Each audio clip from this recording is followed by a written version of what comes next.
What if we could predict exactly when a storm will hit your neighborhood? Not just a 60% chance of rain tomorrow, but a heavy downpour at 2:17 p.m. on your street corner. AI is transforming weather forecasting in ways that seemed impossible just years ago. Supercomputers running sophisticated networks are now digesting trillions of data points to see patterns humans never could. But this technology revolution comes with an important reality check. The atmosphere remains one of the most complex systems we study, a chaotic dance of variables that still defies complete prediction. Today we're going off the radar and exploring the cutting edge of AI weather forecasting. From the systems already making your daily forecast more accurate, to research that's pushing the boundaries of what's possible. We'll separate genuine breakthroughs from hype and glimpse the meteorological crystal ball that may one day predict weather with unprecedented precision. How close are we to the perfect forecast? And what fundamental limits might we never overcome? I'm meteorologist Emily Gracie, and you're listening to Off the Radar, a production of the National Weather Desk. On the show, we dig deep into topics about weather, climate, the ocean, space, and much more. Our goal is to help you better understand the weather and to love it as much as we do. Rakuten is the smartest way to save money when you shop because you earn cash back at over 3,500 stores. Fashion, beauty, electronics, home essentials, travel, dining, concert tickets, and more. Your favorite stores like Lowe's, Levi's, and Nike pay Rakuten to send them shoppers, and Rakuten then passes on a part of that payment to its members as cash back. You're already shopping at your favorite stores. Why not save while you're doing it? It's a no-brainer. Membership is free and easy to sign up. Get the Rakuten app now and join the 17 million members who are already saving. Cashback rates change daily. See Rakuten.com for details. That's Rakuten. Your cash back really adds up. Machine learning and artificial intelligence are being studied and implemented across all parts of the weather enterprise.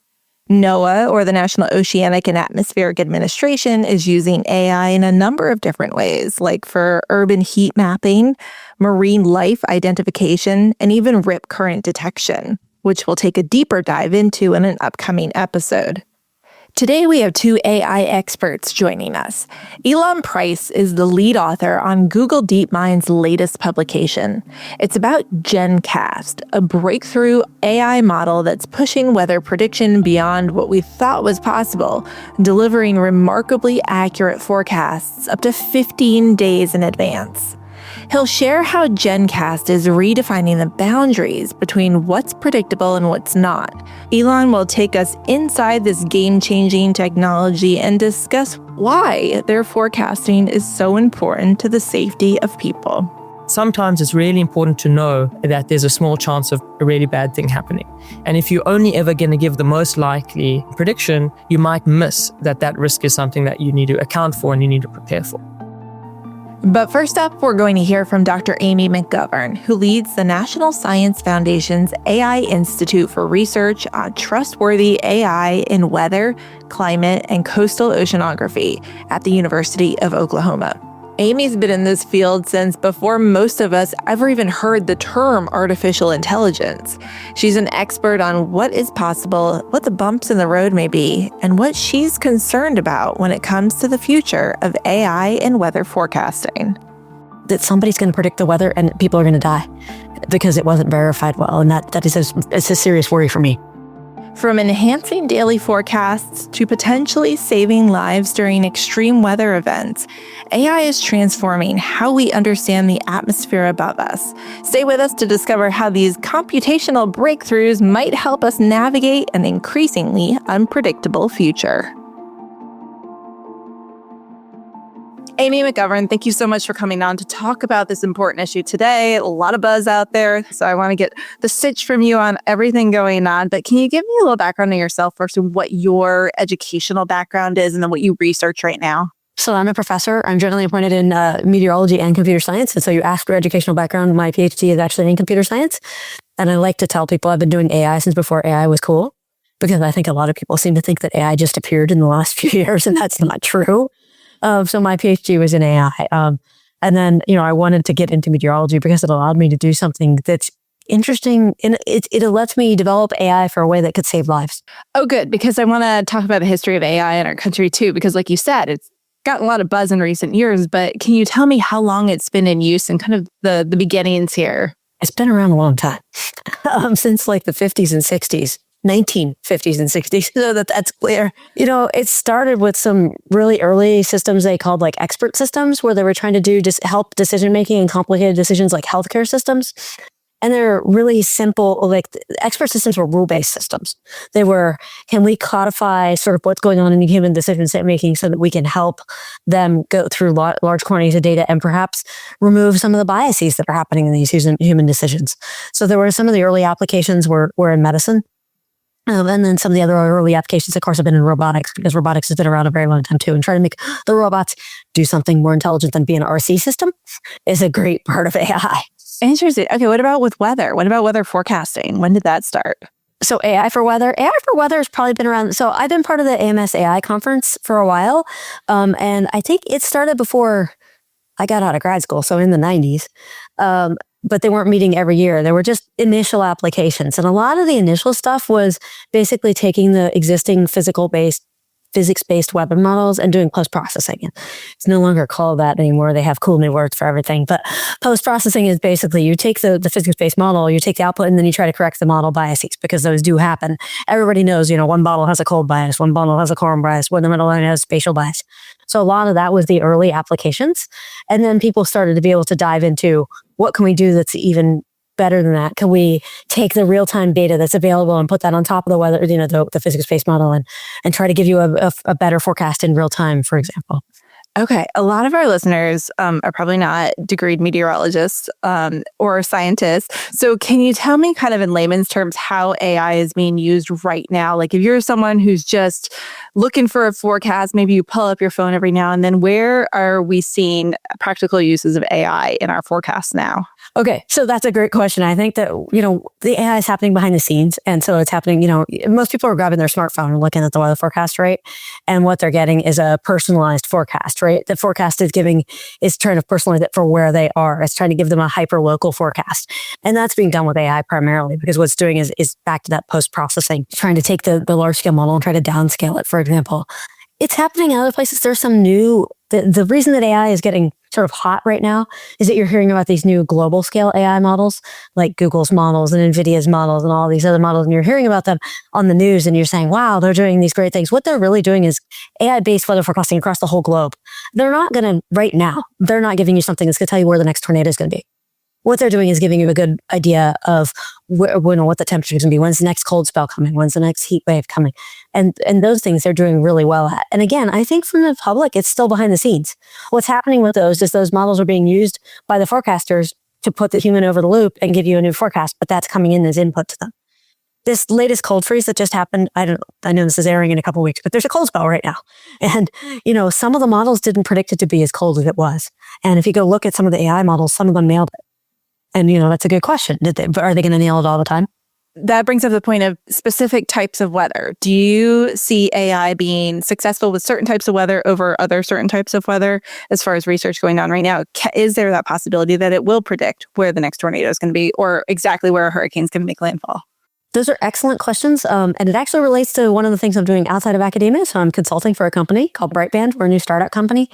And one of the things I'm doing there is developing a new benchmark suite called Extreme Weather Bench. And the goal is that we can enable people to evaluate them on the different types of high impact weather. So we have a whole tropical cyclone or hurricane section, right? And you can look and see how well it's doing at landfall prediction, how well it's doing at intensity of the hurricane, how well it's doing at the rainfall. But then you can also look at the severe weather. You can look at the flooding. You can look at the cold spell, so that you can actually break the performance up by the different categories of high impact weather.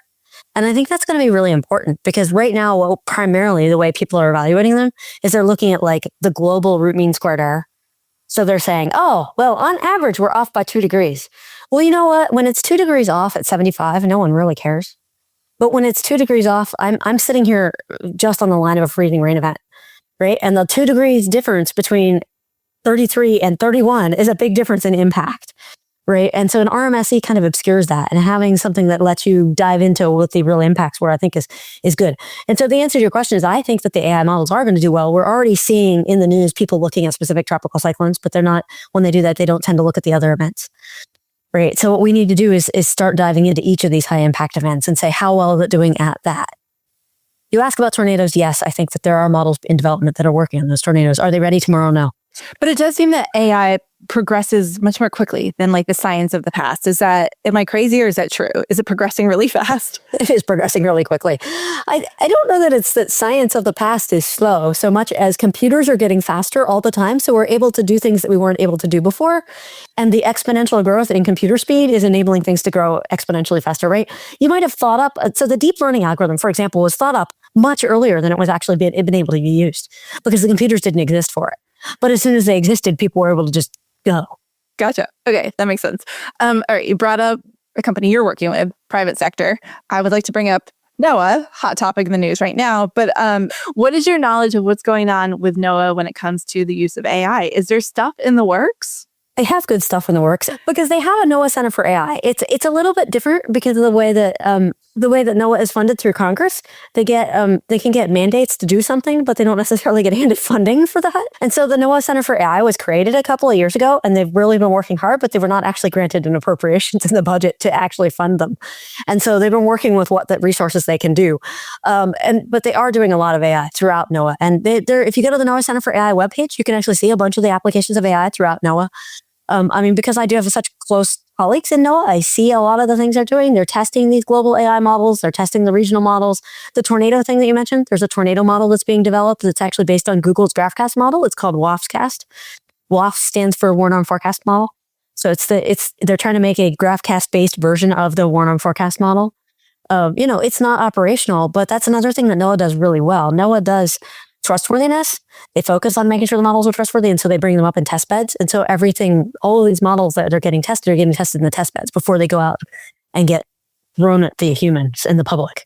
So something I want to talk to you about too, you mentioned bias as far as warm air, cold bias, but I want to talk about other biases that occur when it comes to AI.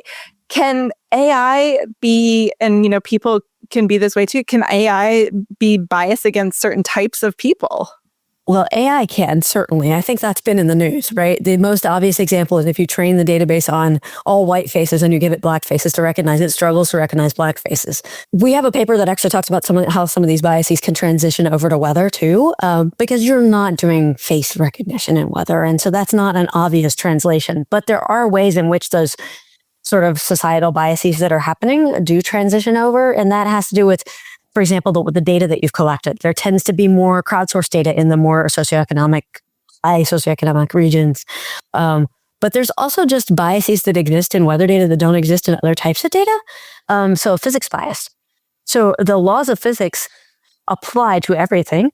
But let me give you a simple one that's nice and easy. When the radar goes out in a straight line, if you're trying to detect the tornadoes, the radar is only seeing the tornadoes, which are down at the lowest level nearest the radar. And so if you were training an AI model and it learned somehow that it had to see a particular signature in the radar, it might end up not giving you tornado detection farther away when that might actually be a problem because the radar coverage in the United States isn't exactly uniform everywhere. There's topography that gets in the way. And so you might deploy an algorithm that was only doing radar detection unintentionally really well in certain areas and not in others. And then people might have over-reliance. Oh, this algorithm was great. It gave me 100%, every tornado, so trust it. And then it misses tornado. Okay. Any other instances you can think of? Any specific examples? I read one that I think it was an interview you did that was about air quality and air quality sensors. Yeah, air quality sensors are in that same thing because they're crowdsourced, right? And any crowdsourced data has biases to it because humans have biases to it. We had a paper that was out that we've had two papers about biases. One of them is about categorization of the biases, and one that we haven't talked about yet that's going to apply to AI no matter what you're doing in AI is the biases that exist in our human nature. And that isn't to mean that we're bad. It just means that we humans make quick decisions. That's what psychology shows, right? And some of that comes from being overwhelmed. And we might be making quick decisions about data or how we process data or something that might make the data not as good for the AI model as it could have otherwise if we made a more careful. There's a book out there called Fast Thinking, Slow Thinking. And that's kind of what I'm referring to, that it isn't like it's inherently bad in us. It's just the way that we humans work. We have to make fast decisions when the cheetah is running after us, right?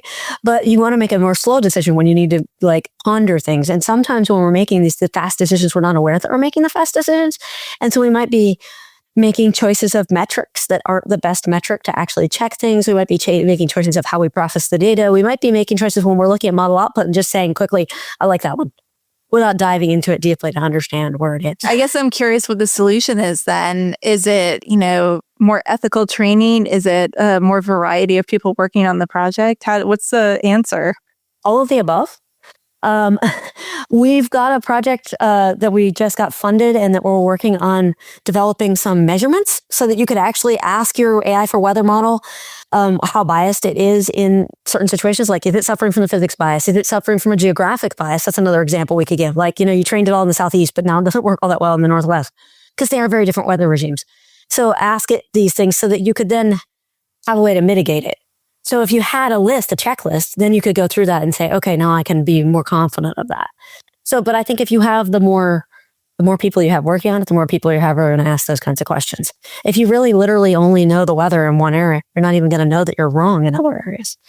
Okay, so AI as a whole, when it comes to weather forecasting, what are some of the limitations other than biases? What are some of the other things you see as popping up as kind of bumps in the road going into the future? I think a big bump in the road is data. And that is because the AI models don't actually know physics. They're learning physics from observations, and the observations they're getting are 40 or 50 or 60 years of data. Almost every model is training from ERA 5. So that's ECMWF, the European model. They give out this reanalysis forecast that it's a great data set, but it's a coarse data set and it's known to have issues. The precipitation data isn't all that great. It's better in North America and Europe because we have more observations here. And so the AI models going forward, the big bump in the road is going to be how good can we make them everywhere when we don't have data everywhere, right? Can we make a great AI model for Africa when we don't have any data in Africa? Same for South America. We have some data, but not very much. It's a challenge. I think data is going to be the big bump in the road. We need higher resolution data and we need data globally everywhere. And even if we solved it, by the way, in all the countries I just mentioned, we need ocean data. There's a large part of the world that's ocean, and it's not very well sensed. Yeah, not just ocean. I interviewed a guy that's studying Everest and putting weather stations on Everest, and that's kind of another inhospitable environment that's hard to study too, right?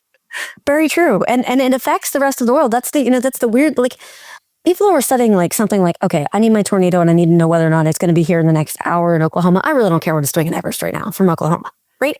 But if I want to talk to you about drought in the next 2 months, I really need to know what's going on around the whole globe. And I can't just have these blind spots. And that's going to be something that we really need to address.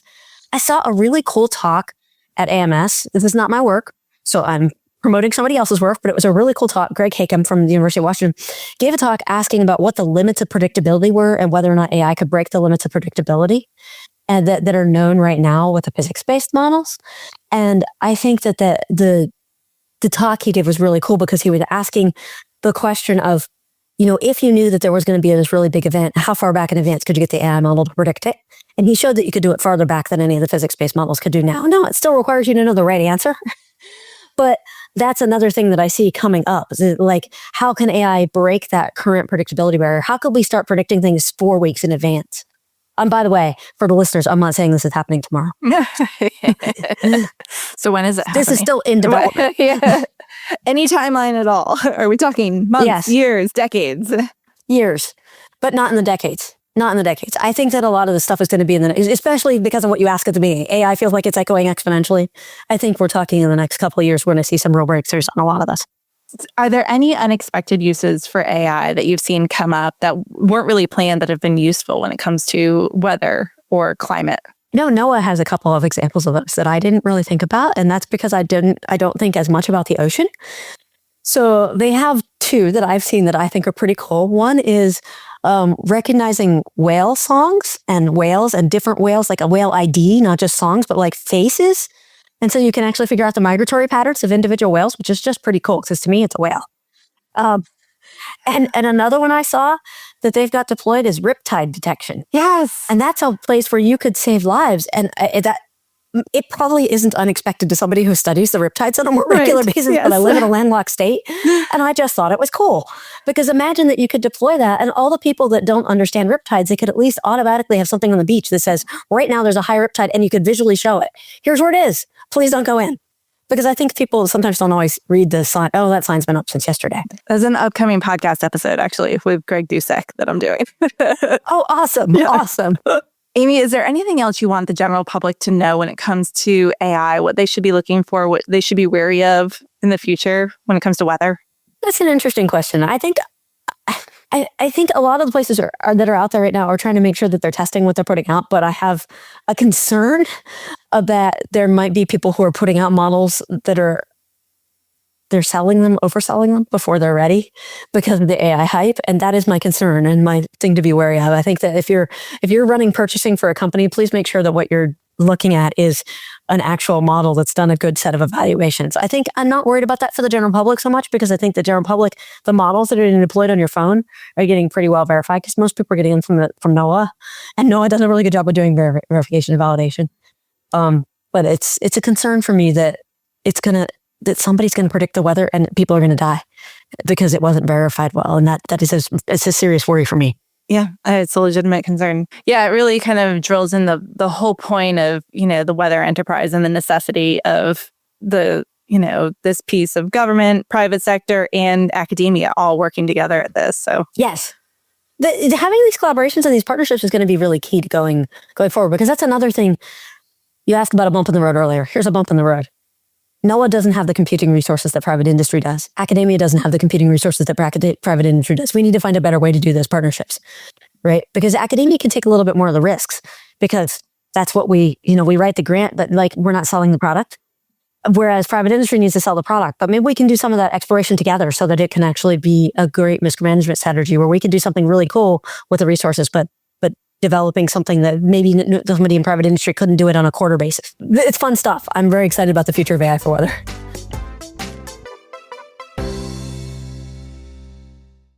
If you're running a retail business, don't let disorganized order fulfillment cause chaos. Use ShipStation instead. From running a business out of your garage to multiple warehouses, ShipStation is ideal for every phase of your growth. Save time with one login for all your stores and by automating tasks. Plus, you'll get the best shipping rates from global carriers. Calm the chaos with the shipping software that delivers. Start a free trial at shipstation.com/audio. That's shipstation.com/audio. Ilan Price, I want to talk to you about something that's getting a lot of buzz online right now, especially in my community, which is the weather community, the meteorologist community. And this was just kind of released recently, but Google DeepMind has done some amazing work when it comes to AI use of weather forecasting. So tell me about this latest announcement that you guys wrote about. What is GenCast? GenCast is our new AI-based probabilistic medium-range weather forecasting model. And it's exciting because it is the first of these models that really outperforms the state-of-the-art up until this point, which have been weather forecasting models which use physics or simulate physics to forecast the weather. So it's an ensemble model. It's a probabilistic model, and it's an ensemble model. What that means is that instead of giving us one prediction of how the weather will develop, it gives us multiple scenarios. It helps us understand the range of possible outcomes, range of possible scenarios, and how likely each of those is to occur.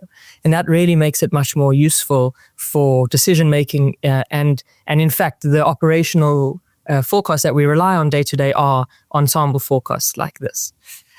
So we did a rigorous evaluation of this model, and we found that it outperforms this prior state of the art, which is ENS, which is the ensemble system from the European Center for Medium Range Weather Forecasting. And we found that it did better not just on day-to-day weather, but also on extreme weather, things like extreme heat, extreme cold, and predicting the tracks of tropical cyclones. And that's really, really important. It means, knowing these risks and the chance of these things happening earlier and being able to prepare better. It's also much faster. So we're talking about doing in about 8 minutes on a chip that's a bit bigger than a laptop, what could take up to hours are for these traditional methods on supercomputers that have tens or hundreds of thousands of processors. Can you kind of break down in really simple terms the difference between traditional computer modeling to do a forecast and the use of machine learning or AI to do a forecast? Yeah, absolutely. No, it's a very important question because they are taking quite fundamentally different approaches to predicting the weather. So the traditional approach to forecasting the weather is essentially to simulate the physics, or at least the dominant physics of the atmosphere. So what that means is that we kind of write down some of the main physics equations that kind of describe the way that the atmosphere develops over time. And then we use computers to solve these equations numerically. And that's a process which is a very computationally intensive process. But what it essentially does is simulate the physics, and we kind of roll the physics forward in time, and that tells us, okay, how is the atmosphere going to change? In other words, how is the weather going to change over time? And that's really fundamentally quite different to how an AI or machine learning based model would do that. The AI approach, the model is going to look at historical weather data, basically decades worth of historical weather data. And we task the model, the machine learning model, with learning the weather patterns directly by looking at that data. So in simple terms, what we're going to do is we're going to give it what was the weather, at some day in 1980, on some Monday, and we're gonna ask it, predict what was the weather how did the weather change in the next 12 hours? What was that weather 12 hours later? And then we'll show the model what really happened 12 hours later, and it'll be shown essentially what error did it make, and it'll make a little correction based on the mistake it made. And we're going to do that over and over again for data points for over the last 4 decades. And in that process is what we call training the model. It learns to pick up, okay, if this is what the conditions were like, how is it likely that the weather will develop from that point? And so really it's learned directly from looking at kind of historical weather data or estimates of what the historical weather was, what these weather patterns are. And that's important because the equations that we solve, where the traditional models solve, they are really only an approximation to the full set of atmospheric dynamics. They don't capture everything. And machine learning models aren't restricted to learning those dynamics that we can write down in an equation. Because they're going to look at estimates of what really happened. They have the ability to hopefully learn more realistic and more complex dynamics than what those equations that we are solving describe. And that's fundamentally how it's possible that machine learning models can improve upon traditional models. Okay, so what about current weather conditions? Because I always hear about, like they're flying into hurricanes and here's the latest data. So we're going to take this data and we're going to put it into the computer model and make the forecast better. So how does that work with AI? Do you use any current conditions? The historical data is really only for the learning process to get the model good at predicting the weather. And then when we want to use the model to predict the weather, we use it in the same way, essentially, that we would use a current model. So we now tell the model, okay, you've seen all of this historical data, you've understood the weather patterns, or learned how to predict the weather patterns. Here is the weather now. Tell us how the weather is going to change. And so you input what the weather conditions are now and what the weather conditions were, say, 12 hours ago. And then you get out of the model a prediction for what the weather will be over the course of the next 15 days. And as I mentioned, you don't actually get one prediction out. You get, say, 50 predictions out. And that is what we would call an ensemble of forecasts. And so it tells you, okay, these are the ways that the weather might change. And allows you to calculate, okay, some things are more likely than others, but maybe there's a small chance of a cyclone going this way, and so it's worth preparing for anyway. Let me get this straight. Let's say a traditional computer model is a college student. They're just taking like math and science classes, right? But like an AI computer model went to college and they took math, science, social studies, sociology, communications, and then they're both going out into the real world and kind of doing the same things, but AI is better prepared. Is that kind of a good analogy of what they are? Maybe I would say, the AI model didn't do maths and science. A lot of history though, right? They're big on the history. They just did history, yeah. Yeah. And they picked up, they basically learned the patterns of how the world changes. And the good thing about the weather is that for the most part, it's, the underlying physics of the weather are fundamentally the same as they were over the course of this period of the training data period, the data that the model saw when it was learning how to predict the weather. And so we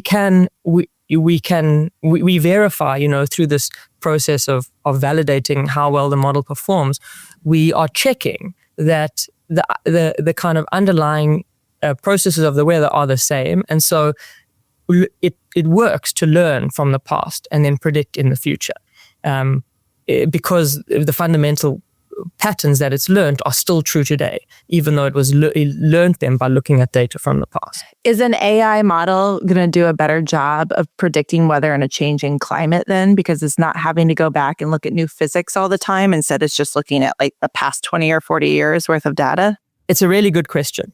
And it's actually not something I'd say that we have a really definitive answer for.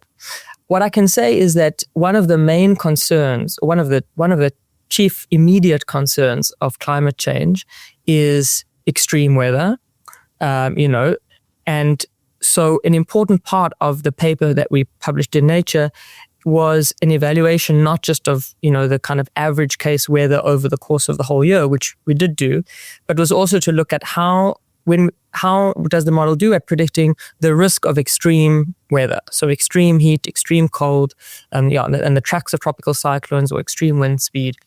And what we found was that even though, the climate, has been changing and the weather in 2019 was not exactly the same as the weather, in 1980, this machine learning model, GenCast, which was trained on this historical data, did still outperformed traditional models when predicting extreme weather. And so that tells us that, at least for now, these models are capturing the extremes well. They are predicting them well. They're predicting them better than traditional models. It's another important and good feature of machine learning models is that we can retrain them as we get more data and more recent data. We can keep updating them. So, the model that we have in the paper was trained looking at data up until 2018, and then we tested the model by using it in the future in 2019 and seeing how it did. If we want to make predictions now, though, there's no reason to stop the training data at 2018. We can use training data all the way up until, yesterday, in theory. And so that allows the model to learn the fact that, what the kind of recent weather patterns are, what is kind of more or less prominent and more or less likely given the most recent data. And we have verified that as you do that, as you include more and more data and more up-to-date data, that makes the model do better and better and better. So that's another way in which the model can adapt. So that being said, the reason I say it isn't an open and shut case. I don't say we have a definitive answer on that question, is that if we reach, say, at some sort of tipping point, for example, where the weather dynamics really do stop representing what they used to look like, if the weather fundamentally changes in a way that, historical patterns aren't really informative, well, then machine learning models will start to struggle more because, of course, they're only really as good as the data that they're trained on. And so it's important that the training data represents the circumstances that it's going to be used in day to day. And then where does that data come from? So the data that we train on is called reanalysis data. And what that means is it's basically an estimate of what the atmosphere was like in the past. And it comes from a data set that's called the ERA 5 reanalysis data set, which was produced, it's publicly available. And it was produced by the ECMWF, the European Centre for Medium Range Weather Forecasting. So that provides us with decades worth of estimates of what the weather conditions were like at different times. And that gives us our training data set. Now, when we evaluate the model, we can either use that data set as to evaluate it, but we can also use the model real time. And to do that, we would feed in what we would call an operational analysis. So again, it's an estimate of what the atmosphere is like at the moment, rather than in the past. So you're talking about extreme weather events. We've certainly had our fair share here in the U.S. Hurricanes. Were you able to apply this to any hurricanes that the U.S. may have experienced this year? Any specific relatable that we can be like, oh yeah, we remember that it did really well with? Yeah, absolutely, we did. So I could talk about Milton, for example, which was we did a retrospective analysis. So looking back, making predictions, in advance of Hurricane Milton, we can ask how would GenCast, how would this AI model have done if we were making predictions live in advance of the hurricane? So we could ask questions like, according to the model, according to the model's predictions, what was the probability that Hurricane Milton would make landfall in Florida? And we can ask that question about forecasts that were made a day before, or 5 days before, or 10 days before that landfall actually did happen. We did that. We asked those questions about our model. And what we found is that 8.5 days in advance of that landfall, GenCast was predicting 60 to 80% probability of that landfall happening. And from about 5.75 days before landfall, it predicted that landfall in Florida with more than 90% probability. And we could also, if we want to, we can open a map and we can look at, what locations, landfall locations are more or less likely. That kind of prediction, 60 to 80% of probability of landfall about 8.5 days before it happened. That's actually even a few days before the hurricane formed. And that's, that sort of warning that can be really important. Allows, whether it's preparing evacuation plans or stocking supplies, that could be really, really important. But having mentioned that example, I think important to mention probably two other things, or caveats, so to speak. The first is that there's merit in looking at individual case studies, but probably also worth taking each individual case study with a pinch of salt, because all models are going to do really well on some examples and slightly worse on other examples. And really to make a scientific claim about the reliability of one's model, you really have to do a kind of extended evaluation of all cyclones over an extended period of time. So that's what we did in the Nature paper. So in our case, we took the full year of 2019 and we looked at all the cyclones and we compared our performance of the predictions of these tracks with the predictions made by ENS in that year, this state-of-the-art physics-based system.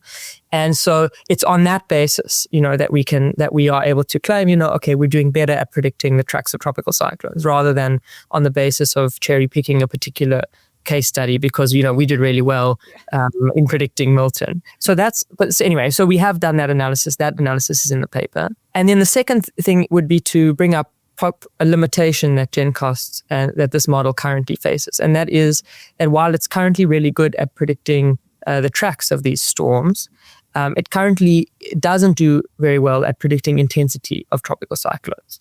Now, the reason for that is essentially a function of the data that it was trained on. This ERA 5 reanalysis data set that I mentioned, the training data that our model learns weather patterns from, those very extreme winds, very extreme cyclones are not really well represented in that data set. And so the model doesn't really learn to represent them well. We don't think that's an unsolvable problem. And we're confident that that's something we're going to be able to address. But it does mean that in the immediate term, the track predictions of models like this should be used in combination with other models that are better tailored to predicting cyclone intensity. Gotcha.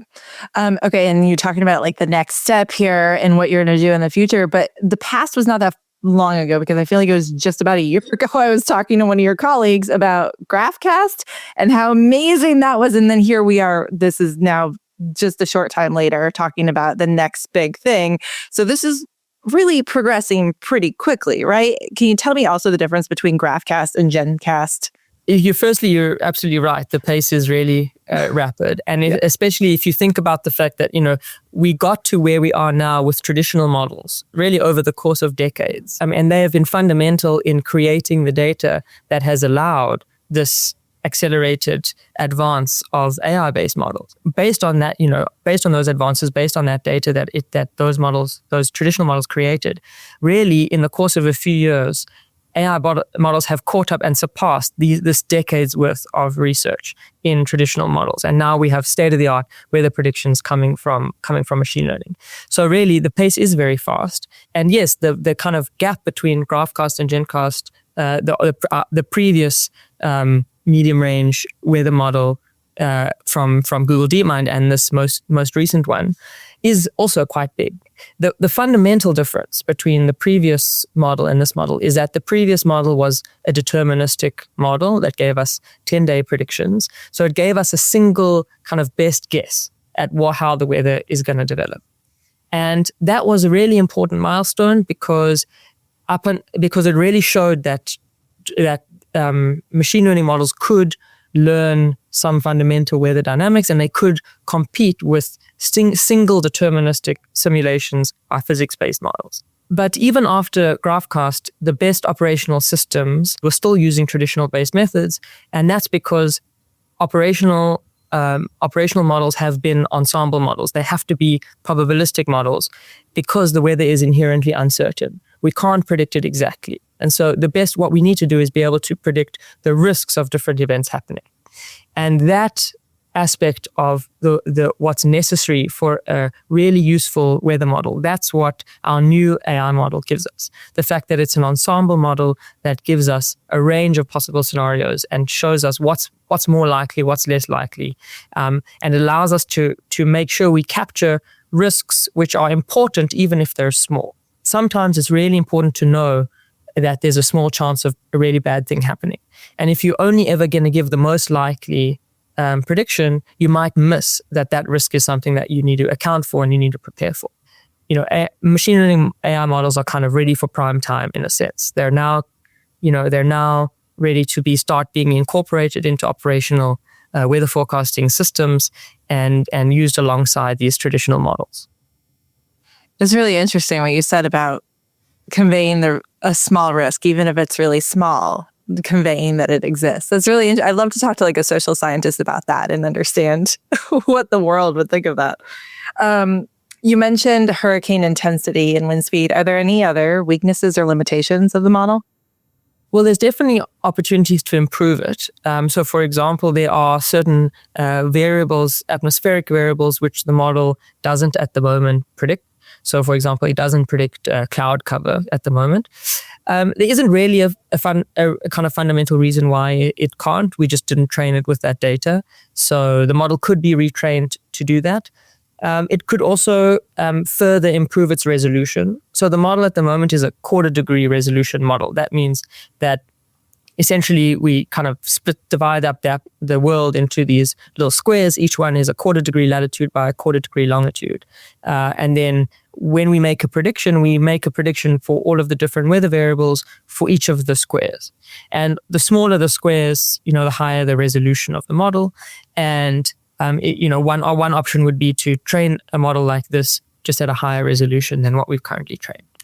Okay, you talked about open source, and Google DeepMind's always been really good about just sharing everything. This is what we've done, this is what we have, we're putting it out there. But I'm curious kind of the why of that.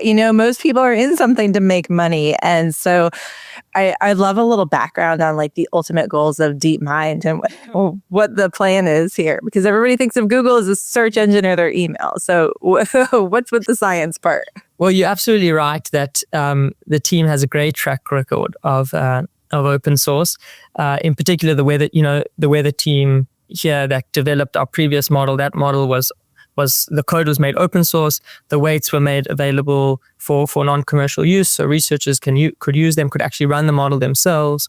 We really saw the kind of scientific impact of sharing sharing our work like that, and it's something that's really important to the team. And we've done it again with this model. So the code is open source. The weights of the model, both the research model that generated the Nature paper results and an operational model that can be kind of run live. Both the weights of those are available for non-commercial use. We've also just released an archive of both historical forecasts made by the model and live forecasts that are being made by the model, which means that researchers can access, interrogate, do research on the outputs of these models without actually running the models themselves. We care about kind of advancing the scientific frontier in this regard, and that really, it squares very much with Google DeepMind's mission, which is to advance AI, for the benefit of humanity and the benefit of society. And this is one of those instances where machine learning can really have, dramatic and very far-reaching benefits to everyone, because the weather touches everyone's lives, and in both small ways and sometimes life-changing or life-devastating ways. So we're definitely kind of excited and motivated by the fact that this sort of research can kind of help advance a field which will really benefit so many people. I think this is really important information for people to understand and get. Thank you so much for your time. Thank you for having me. It was a great chat. Thanks a lot. Off the Radar is a production of the National Weather Desk. Make sure you're following the show on Apple Podcasts, Spotify, or wherever you listen to podcasts. New episodes published every Tuesday morning. You can also rate and review us there. Let us know what you think of the show and give me ideas for future episodes. Off the Radar is also on Instagram now. Make sure you give us a follow so you can see snippets from the show and lots of other great weather content there as well. Thank you to Ilan Price and Dr. Amy McGovern for joining me today. Thank you to the National Weather Desk and Sinclair Broadcast Group for their ongoing support of the podcast as well. Also, thank you to my associate producer, Brian Petrus. I'm meteorologist Emily Gracie. Make it a great day.